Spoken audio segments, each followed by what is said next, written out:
On Plugged In, Alexei Navalny, the face of Russia's political opposition and the high-profile critic of Vladimir Putin. All of a sudden, the red line was pushed, and Navalny found himself on the other side. Navalny, recovering from an assassination attempt by poisoning, is currently in exile and vows a return to his homeland. As I understand, he is determined very much to come back. The Russian government denies any involvement in the poisoning, but European leaders are demanding answers to this crisis and the safety of Alexei Navalny. On Plugged In, Russia, Peril, and Poison. Hello and welcome to Plugged In. I'm Greta Van Susteren, reporting from Washington, D.C.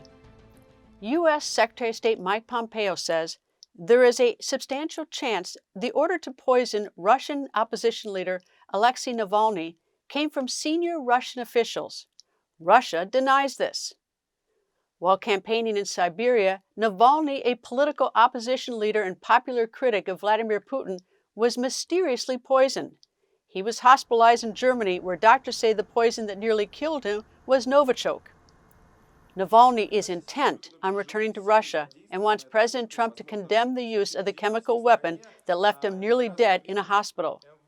VOA's Charles Maynes profiles the leader of Russia's opposition party. Alexei Navalny is back before cameras, having faced death and lived to talk about it. It's not painful, your life just goes away. It wasn't painful at all, but the overwhelming feeling is I'm going to die. The attempt on his life, the latest twist in a career that has taken him from Russia's rough-and-tumble street politics to emerge a leading voice in opposition to President Vladimir Putin. I would say that he is the only real politician in the Russian political field trying to struggle for power. Navalny first gained notoriety a decade ago as a political blogger who railed against state corruption and waste. A campaign that labeled Putin's ruling United Russia bloc the party of crooks and thieves won him growing numbers of supporters early on, even if his occasional flirtation with Russian nationalism also unnerved the opposition's more liberal guard. But a 2013 bid for the Moscow mayor's seat showed Navalny had real political skills, placing a strong second and winning over younger Russian voters in particular. The Kremlin took notice. A criminal conviction on corruption charges ultimately spared him serious jail time, but effectively banned Navalny from competing in future elections. The case was widely seen as politically motivated. But Navalny continued to expand his movement, often online. His YouTube channel has racked up millions of views and won over supporters across the country, despite a near-total ban on state media, says a key advisor. State media for many years has ignored the activities of Alexei Navalny, refusing to acknowledge him as a politician and trying to prevent his political activities. But the picture of the world they've drawn all those years is separate from reality. And the reality is Alexei Navalny is the main opposition in the country. His investigations into corruption at the highest levels of government have never stopped, making him powerful enemies along the way, which led to the events of last August, when Navalny collapsed aboard a plane in Siberia from a poisoning attack. The Kremlin says it has yet to see evidence of a crime and suggested Navalny or Western security agencies staged the event. Navalny argues German and other international toxicologists' discovery of the military-grade toxin Novichok in his system proves direct involvement by the Kremlin or its security services. My version is that it was carried out by employees of the FSB, or intelligence service, on the order of Putin. Navalny promising his imminent return to Russia, observers see the moment as an opportunity, a chance to win over some who've doubted him in the past. It will have a certain mobilizing effect in that many people who were hesitant about him or underestimated him will finally realize that he is a person of extreme courage who is literally willing to take his struggle to the very end. Well before the poisoning incident, Navalny faced repeated attacks by assailants operating with impunity. As he relaunches his political activities, questions are certain to linger about his safety and how much pressure from the state may follow. But this is a new Navalny, which has a, let's say, insurance net because West will pay more attention to his troubles, his behavior, his problems inside Russia. Some argue Navalny is now more than Russia's opposition leader. He's Putin's primary opponent, albeit in waiting, an internationally recognized politician still barred from his own nation's political field. Charles Maines for VOA News, Moscow. Because of the poisoning, the European Union sanctioned 6 Russian individuals. They will have their assets frozen and be subject to a travel ban throughout the EU. VOA has reported extensively on this story. I spoke with reporter Danila Gulperovich of VOA's Russia service. All right, 2010 is when you first interviewed him. Why did Putin want to perhaps get rid of him now, 10 years later, and not earlier? Why not back in 2010? I mean, what has changed in Russia or Putin or Navalny that suddenly Navalny is finding that he is poisoned, and many are suspicious that it leads to Putin and his government?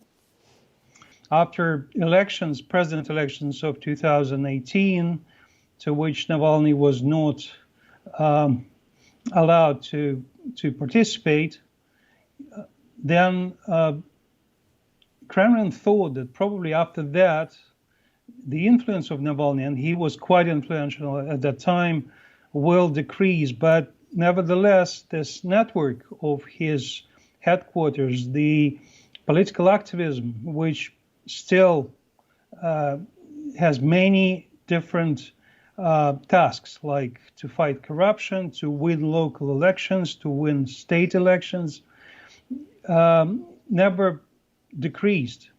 Russia is facing parliamentary elections in 2021, and Navalny declared a strategy which he called smart voting, which means that Russian citizens should vote for anyone but United Russia. Supporters of Navalny think that Kremlin, seeing all of this, that it's not fading away, decided to solve problem for good. Let me ask you a two-part question. One is, does Navalny have other enemies or opponents, people who might want to hurt him? And number two is, does anyone other than the Kremlin have access to the nerve agent Novichok? First of your question, yes.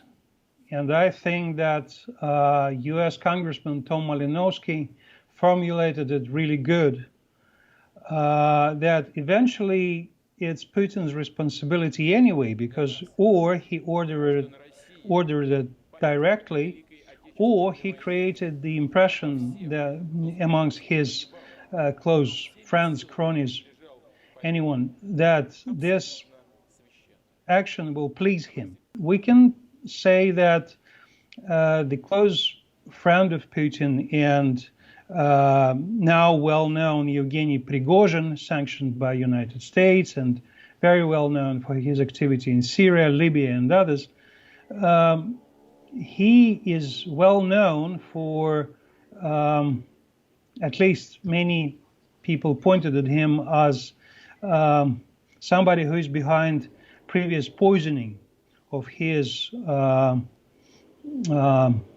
competitors in business, of some critics of Putin, and so on. So in this case, we should assume that probably him or somebody like him has the access to a poisoning agent of military grade. Is Navalny the type of person who will not be deterred, or will this poisoning and near-death experience, will that put a lid on him? Will he go away, or is this going to just give him more passion for his cause against corruption and Putin? You know, my impression from him that this kind of things will just, make him more active. And everybody around him just excluding the possibility that he will not return to Russia. They say that there is no legal reasons for Russian government to stop Russian citizens from entering the country. And as I understand, he's determined very much to come back. If there were a fair election, and maybe you can't say this, but if there were a fair election and it were between Navalny and Putin, who would win? I'm not a betting man, but I would say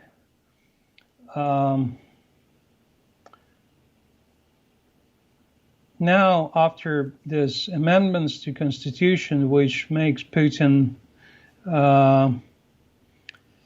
probably Russian leader for his life, people would be eager to see at least some changes. And I wouldn't count the chances, but again, now the chances of Navalny are really, really high. So now he was almost killed, and all points are on Kremlin. So, I mean, it's very close. The suspected assassination attempt has been widely condemned by the international community.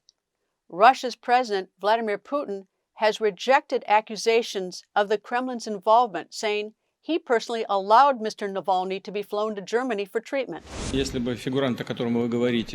the authorities really wanted to poison the person you are talking about, he would hardly be sent for treatment to Germany, right?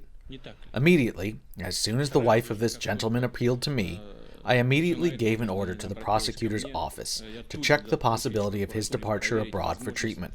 I mean that they could not have released him because there were travel restrictions against him related to a judicial investigation and a criminal case. He had travel restrictions, but I nonetheless asked the General Prosecutor's office to allow it, and he left.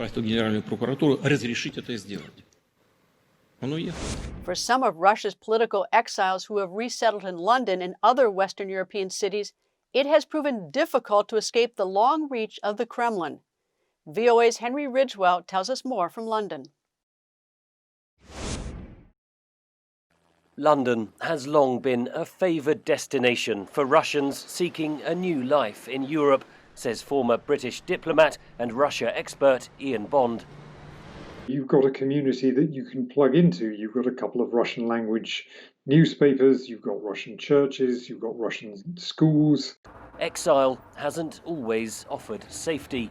Putin critic Alexander Litvinenko died from radioactive poisoning in London in 2006. Britain says the Russian state carried out his killing.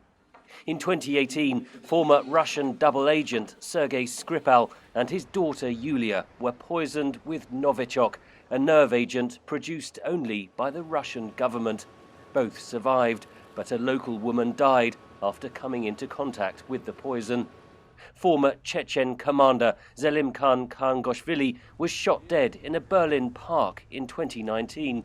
Germany blames the Russian government. Moscow denies involvement in all these killings and attempted assassinations. But analysts say in the last 2 decades there have been numerous suspicious deaths of Russian political exiles across Europe, and all too often the response has fallen short.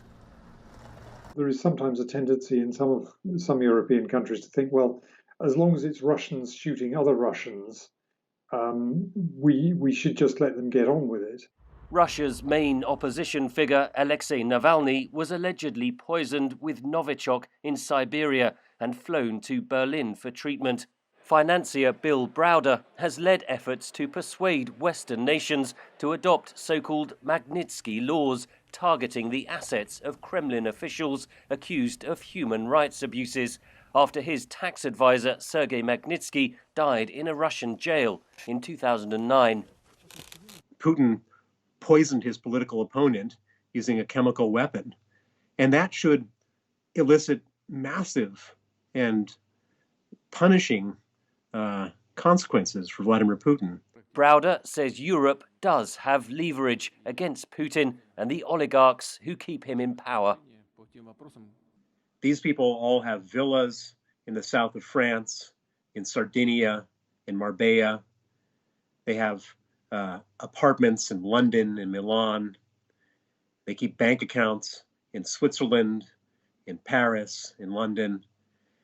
And if you want to touch them, if you want to actually do something which makes them think twice about taking evil actions again, you go after what they covet the most.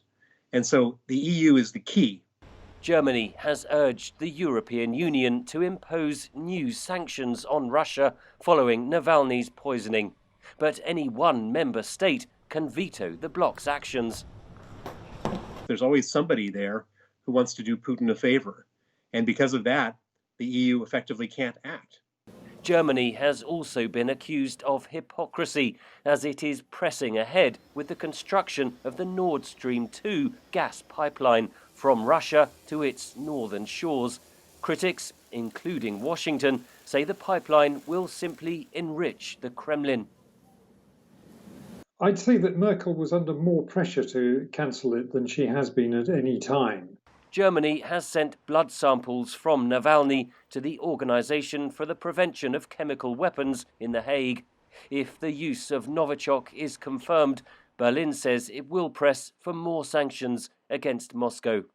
Henry Ridgewell for VOA News, London. From the collapse of the Soviet Union to the presidency of Vladimir Putin, the rise and fall of Russia's political regime is something my next guest has experienced firsthand. Garry Kasparov was the world's top chess player for 20 years. Now a pro-democracy activist, he speaks frequently on the issue of politics, human rights, and human-machine collaboration. We spoke about Alexei Navalny, Vladimir Putin, and Russia's political future. We can only guess, what was the last drop for Putin to decide to get rid of Navalny. Because let's not forget, it was not just, a mafia-style elimination using knife or bullet. It was a very rare nerve agent. It's a chemical weapon. And very few units in Russia had access to that, and using this on Russian territory, and it was very sophisticated technology. Some people talk about nanocapsules that they used to actually to penetrate Navalny's skin. So it's an operation that could be sanctioned on the very top. Maybe he was nervous after Belarus about ongoing protest, I would say revolution in Belarus that is threatening. Maybe he was not happy with the COVID situation, an economy in a free fall. God knows. But the fact is that they actually moved to a new level of repressions against free-minded Russians. And it's not that Navalny did something that was not allowed before. It's not that Navalny that crossed, a red line. All of a sudden, the red line was pushed, and Navalny found himself on the other side. And that's what happens with dictators. At one point, they decide that they probably had too much freedom, if you may call it freedom, or too much of dissent. The EU has responded with sanctions. No sanctions so far from the United States. So two questions. One is, do sanctions work? And two, should the United States respond with some sanctions? Yes, Europe imposed some sanctions. It's a good step in the right direction. They included 6 people who were directly or indirectly involved in this operation, and that's already includes top Putin's cronies, top officials from his government. They also included, I think, 2 or 3 entities, the research and development units that have been involved in developing it. But it's still not enough to actually send a message to Putin. And of course, America should lead other European nations, European allies, to impose comprehensive sanctions that will include the gradual reduction, I would actually prefer drastic reduction, of dependence of Europe on Russian gas and oil. Do you worry about your own safety? Do I worry? Yes, I do. Would it help?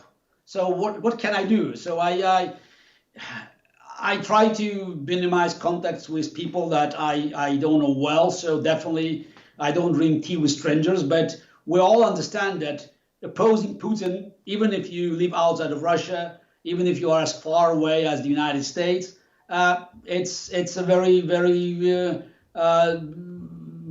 very dangerous business. Do you think Putin thinks that it would be better for him for a a Trump presidency than a Biden presidency? And if so, why would he not want a Biden presidency? No, it's not a question of better or worse. I think for Putin, Trump's victory is absolute must. He needs Trump because his further steps to destabilize the world and potentially attack even neighboring countries everything will depend on Trump staying in the White House and paralyzing NATO and U.S. Military from responding to any of Putin's acts of aggression. All Biden will have to do is basically to let American military intelligence community, FBI, Senate, and the House to push the agenda that has been already agreed by most of the players who recognize that Russia was a number one geopolitical force. In the weeks following Navalny's hospitalization, top U.S. lawmakers weighed in, with some calling for punitive sanctions on Russian President Vladimir Putin and his government. VOA's Cindy Sain has more on how the U.S. is responding.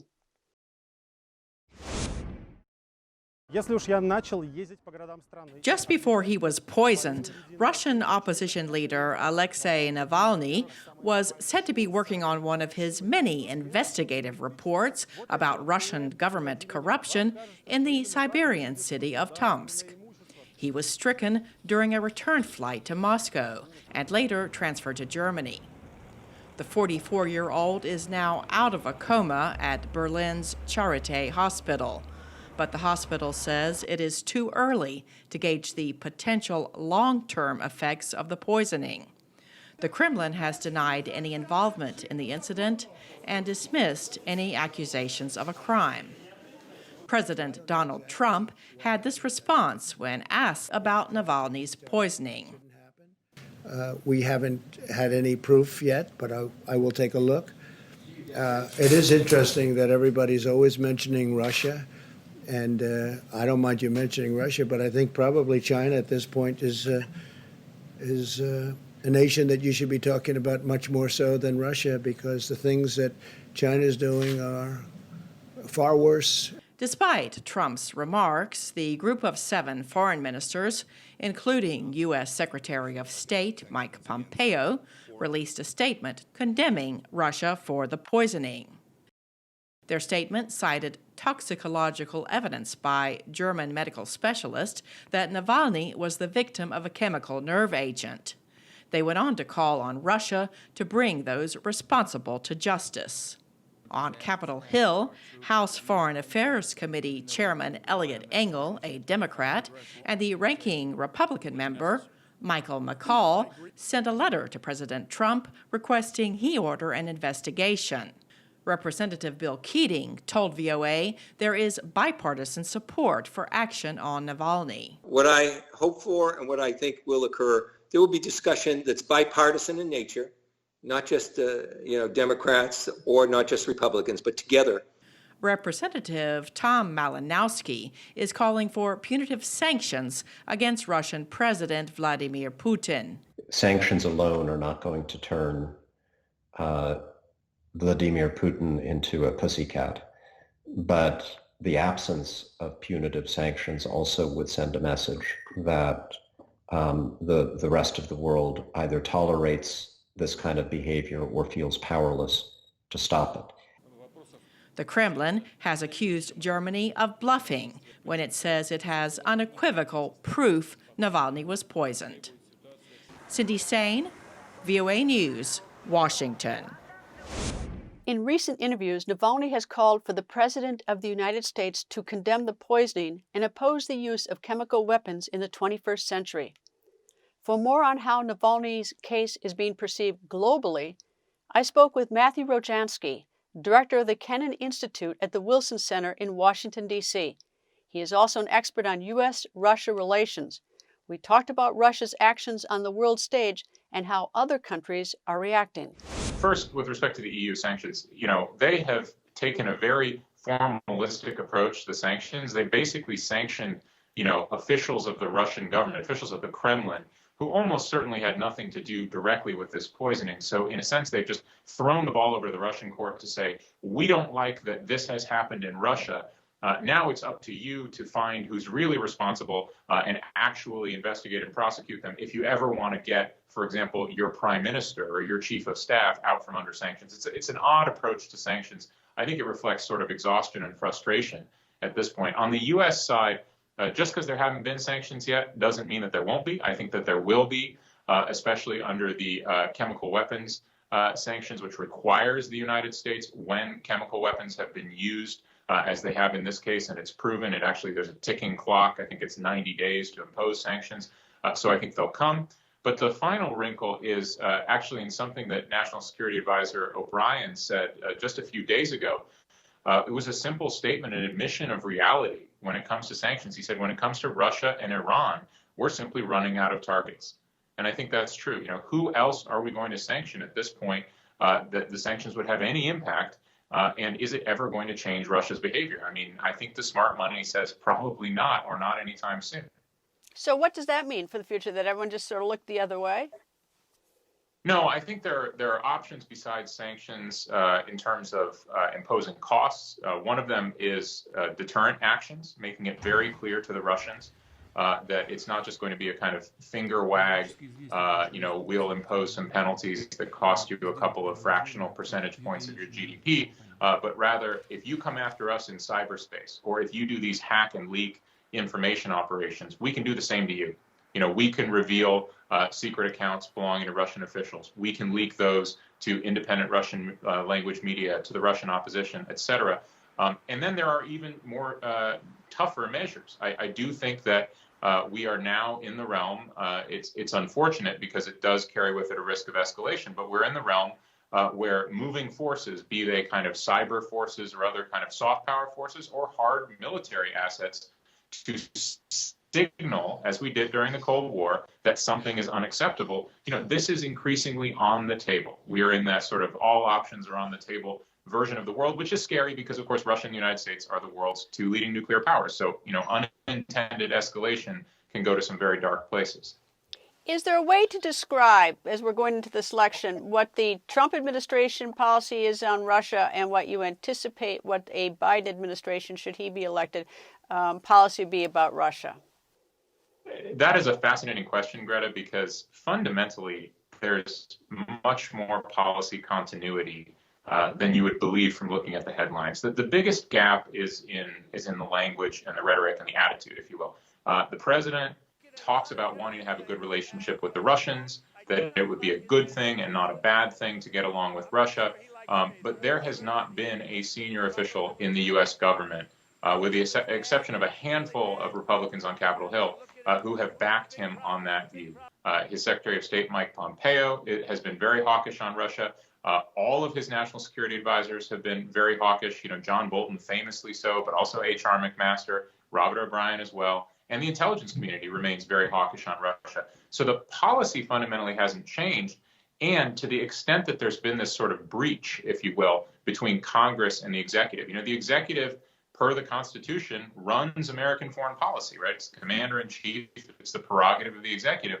But on Russia, because there's been this big breach between Congress and the president, Congress has taken over. They have imposed sanctions requiring the executive branch to take action. That says to me, barring a complete turnover of the U.S. Congress, that a lot of the same people are going to be in Congress and they're going to stand behind the same sanctions. So there'll be different rhetoric if there is a different administration. But I think the policy substantively is going to be the same. And the issues on which we disagree with Russia, whether it's Ukraine, election interference, Syria, now Belarus, those issues aren't changing anytime soon either. That's all the time we have for now. Thank you to my guests, Wall Street Journal contributing editor Garry Kasparov, U.S.-Russia relations expert Matthew Rojansky, and VOA Russia service reporter Danila Gulperovich. Stay up to date with our website, voanews.com, and follow me on Twitter @Greta. Thank you for being plugged in.